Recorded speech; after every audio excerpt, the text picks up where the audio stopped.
가난한 철이 그립다. 옛 스승은 말씀하셨다.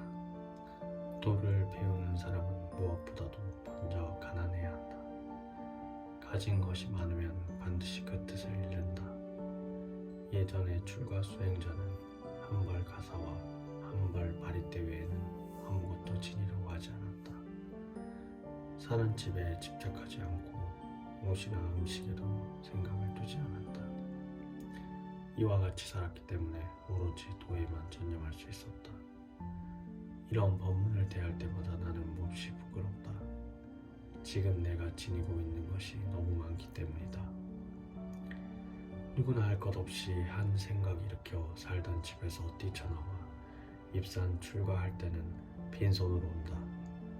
이 세상에 처음 올 때 빈손으로 오듯이 이절저절 옮겨다니면서 이런 일 저런 일 관계하다 보니 걸리는 것도 많고 지는 것도 많게 된 것이다.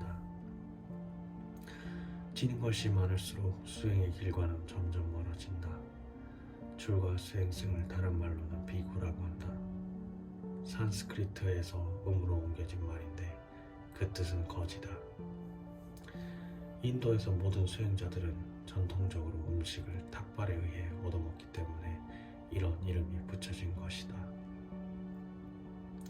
일반 거지와는 달리 빌어서 먹으면서도 그 지향하는 바가 다르다. 밖으로는 음식을 빌어 육신을 돕고 안으로는 부처님의 법을 빌어 지혜의 목숨을 돕는다는 두 가지 뜻이 있다. 이와 같이 거지들이 모여 사는 곳이 절이다. 시대의 흐름에 따라 옛날과 한결같을 수 없는 것은 수행자라고 해서 예외는 아니다. 하지만 시대의 어떤 흐름 앞에서라도 그 근본 정신을 잃는다면 수행자의 존재 의미는 사라지고 만다. 수행자들이 사는 세계를 흔히 출세관이라고 하는데 생활 양식이 세속이나 다름이 없다면 굳이 출세관이라고 말할 것이 무엇인가? 오늘날 산중이나 도시를 가릴 것 없이 수행자가 분수에 넘치고 흥청거리는 것은 뜻있는 사람들이 한결같이 지적해온 바다. 나란히 온통 경제 위기로 인해 일터를 잃어 이른 실업자가 무수히 거리로 쏟아져 나오고 살 길이 막막하여 스스로 목숨을 끊는 사람들이 늘어만 가는 지금 이런 참담한 현실을 망각한 채 씀씀이를 함부로 하면서 흥청거릴 때인가. 지난 봄 볼 일이 생겨 몇 차례 내가 예전에 살던 절에 가서 2~3일씩 묵고 온 적이 있다. 내가 혼자서 조촐히 살 때와는 달리 모든 것이 넘치고 있는 것을 보고 놀라지 않을 수 없었다. 시주의 물건이 얼마나 무서운 것인가를 그들은 모르고 있었다. 옛 스승들은 한결같이 가르치신다. 배고프고 가난한 데서 수행자의 보리심이 싹트는 것이라고. 시주의 은혜를 많이 입으면 그 무게에 짓눌려 제정신을 차리기가 어렵다. 휴정선사도 그의 선가구감에서 출가 수행자에게 강목히 타일렀다. 출가하여 수행자가 되는 것이 어찌 작은 일이랴. 편하고 한가함을 구해서가 아니며 따뜻이 입고 배불리 먹으려고 한 것도 아니며 명예와 재물을 구해서도 아니다. 생사를 면하는 것이 아니며 번뇌를 끊으려 오는 것이고 부처님의 지혜를 이으려는 것이며 갈등의 수렁에서 뛰쳐나와 중생을 건지기 위해서다. 가난한 절에서 살고 싶은 것이 내 소원이요 염원이다. 보다 단순하고 간소하게 사는 것이 수행자로서 본질적인 삶이라고 나는 믿고 있기 때문이다. 한 시주의 갸륵한 뜻으로 길상사를 세워 개원하던 날 나는 대중 앞에서 다음과 같은 말을 했다.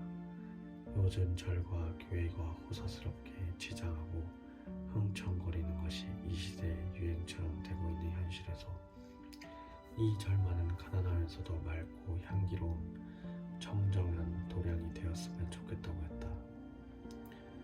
어떤 종교단체를 막론하고 그 시대와 후세에 모험이 된 신앙인들은 하나같이 가난과 어려움 속에서 믿음의 꽃을 피우고 열매를 맺었다는 역사적인 사실을 상기시켰다. 또한 이 절은 불자들만이 아니라 누구나 부담없이 드나들면서 마음의 평안과 삶의 지혜를 나눌 수 있기를 바란다고 덧붙였다. 사석에서 몇 차례 밝힌 바 있듯이 내 자신은 시주의 뜻을 받아들여 절을 일으키는 일로서 할 일은 끝난 것이다. 운영은 이 절에 몸담아 사는 사람들이 알아서 할 일이다. 절을 세우는 데 함께 동참한 크고 작은 시주들에게 나는 늘 고마움을 간직하고 있다. 부처님의 가르침을 믿는 마음에서 기꺼이 참여한 시주의 공덕은 이 도량이 존속되는 한 결코 소멸되지 않을 것이다. 이 기회에 한 가지 밝혀둘 것은 절은 어떤 개인의 재산이 아니라 종단의 공유물이라는 사실이다. 시주가 이 도량을 나에게 의탁하여 절을 만들었다고 해서 어찌 내 개인의 절일 수 있겠는가? 길상사가 마치 내 개인 소유의 절인 줄 알고 그동안 경양학지에 많은 사람들이 물질적인 도움을 청해 올릴 때마다 나는 참으로 곤혹스러웠다. 낱낱이 응답을 못해드린 점 이해해 주기 바란다. 현재 내가 몸담아 사는 산중의 오두막은 여러 가지로 불편한 환경이다. 그럼에도 불구하고 나는 이곳에서 단순하고 간소하게 내 식대로 살 수 있기 때문에 7해째 기대고 있다.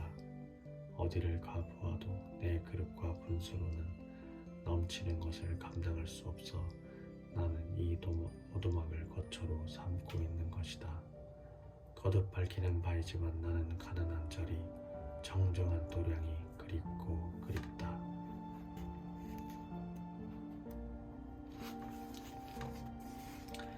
오두막 편지. 절기로 오늘은 하지다. 여름철 한 거도 어느새 절반이 되었구나.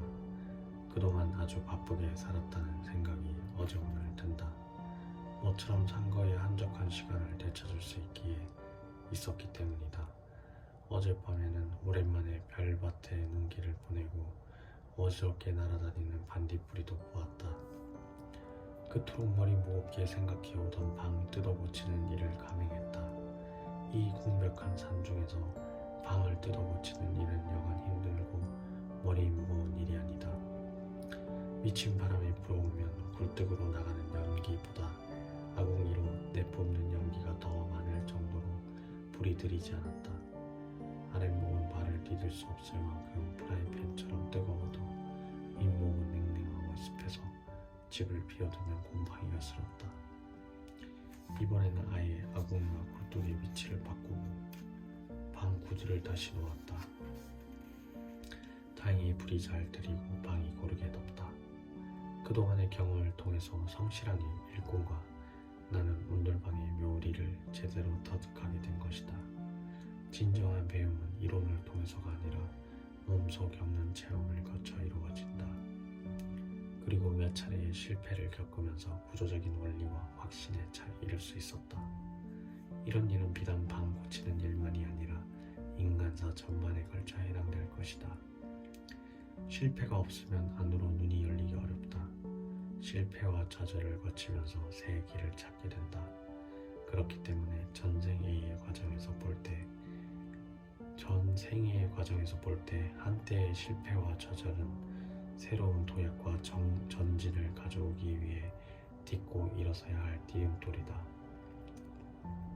며칠 전에 도배를 마쳤는데 아직 민망인 채 그대로 있다.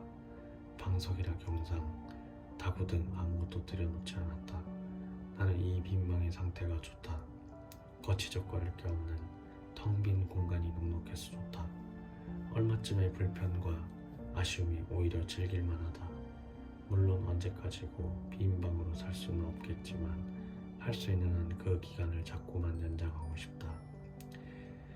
내 이야기는 이만하고 이제는 그쪽 이야기를 듣고 싶다. 집 짓는 일은 어느 정도 진척이 되었는지 이형은 덮었는지 궁금하다. 장마철이 오기 전에 지붕을 덮어 놓아야 나머지 일은 그 안에서 진행할 수 있다. 나 같으면 벌써 일을 마쳤을 텐데 아직도 끝내지 않았다니 그 저력이 대단하구나. 상냥을 한 지도 벌써 달포가 지났는데 둑한 방집을 짓는 그 진행이 너무 더디다. 물론 날씨와 그럴 만한 현장의 사정이 있을 줄 안다. 일을 하면서 즐겁게 해야 할 그 일의 결과도 좋다. 그러나 내가 우려하는 것은 자원봉사 명분으로 불러다 쓰는 공양주를 비롯해서 많은 사람의 은혜와 신세를 그렇게 오랫동안 쳐도 좋을까 하는 생각이다. 시은을 많이 읽게 되면 그 타성에 젖어 정신이 소홀해진다는 사실을 명심해야 한다. 방 두 칸 지으면서 얼마나 많은 인력과 재력과 시간과 시인을 들이고 있는지 되돌아볼 일이다. 상냥문에서도 언급한 바 있듯이 나는 그 둑한 흙집이 진정한 수행자의 거처가 되기를 바란다. 야유 몽자 불입 구무설자 당주 밤에 꿈이 있는 자 들어가지 못하고 입에 혀가 없는 자만이 머무를 수 있다. 밤에 꿈이 많은 사람은 그만큼 망상과 번뇌가 많다. 수행자는 가진 것이 적듯이 생각도 질박하고 단순해야 한다. 따라서 밤에 꿈이 없어야 한다. 또 수행자는 말이 없는 사람이다. 말이 많은 사람은 생각이 밖으로 흩어져 안으로 여물 기회가 없다. 침묵의 미덕이 몸에 배야 한다. 나는 그 둑한 흙집 자체가 질박하고 단순한 수행자의 모습이기를 바란다. 오늘날 우리들은 편리한 문명의 연장으로 인해 얼마나 많은 것을 잃고 있는지 생각해보라. 넘치는 물량을 받아 쓰느라고 순간순간 수행자의 덕이 소멸되어 간다는 사실을 똑바로 보라. 이 기회에 몇 가지 당부의 말을 전하고 싶다. 하나, 그 수행자의 집에는 아예 전기를 끌어들일 생각을 하지 말아라. 전기가 들어가면 곁들어 따라 들어가는 가전제품이 한두 가지가 아닐 것이다. 전화도 필요 없어야 한다. 편리함만을 따르면 사람이 야가 빠진다. 불편함을 이겨나가는 것이 곧 도 닦는 일임을 알아라. 둘, 수도를 끌어들이지 말아라. 수도가 들어가면 먹고 마시는 일이 따라가고 자연히 사람들이 모여들게 된다. 마실 물은 바로 지척에 있는 암자의 샘에서 물병으로 길어다 쓰면 될 것이다. 그 집에는 차 외에는 마실 것도 두지 말아라. 찻잔은 3개를 넘지 않아야 한다.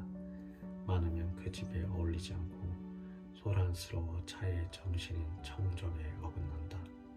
셋, 그 수행자의 거처를 서전이라고 이름 지은 것은 위치가 암자의 서쪽에 있다는 뜻도 되지만 부처님과 조사들의 청정한 생활 규범인 설의 가풍을 상징한 것이다. 그러므로 그 수행자의 집에는 여성들의 출입을 금해야 한다. 넷, 그 수행자의 집에 거처하는 사람은 반드시 새벽 3시에 일어나고 밤 10시 이전에는 눕지 말아라. 새벽 예불은 수도 생활 중에 가장 중요한 일과이므로 반드시 이행해야 한다. 잔소리가 길어졌구나. 그러나 요즘에는 이런 잔소리한 사람도 점점 사라져가는 세태다. 여러 가지로 불비한 여건 아래서 집 짓느라고 고생한 그 공덕은 그 집을 의지해 정진하는 수행자에게 두고두고 해양될 것이다. 집 짓는 일은 아무나 할 수 있는 일이 아니라는 것을 나도 일찍이 경험을 통해서 알고 있다. 이상의 당부한 사항을 지키는 수행자라면 우리는 한 부처님의 제자로 가는 길을 가는 길벗이 될 것이고, 그렇지 못하면 스승과 제자의 사이라 할지라도 뜻은 10만 8천리가 될 것이다. 끝으로 옛사람의 말을 안으로 새기면서 이 사연을 마친다.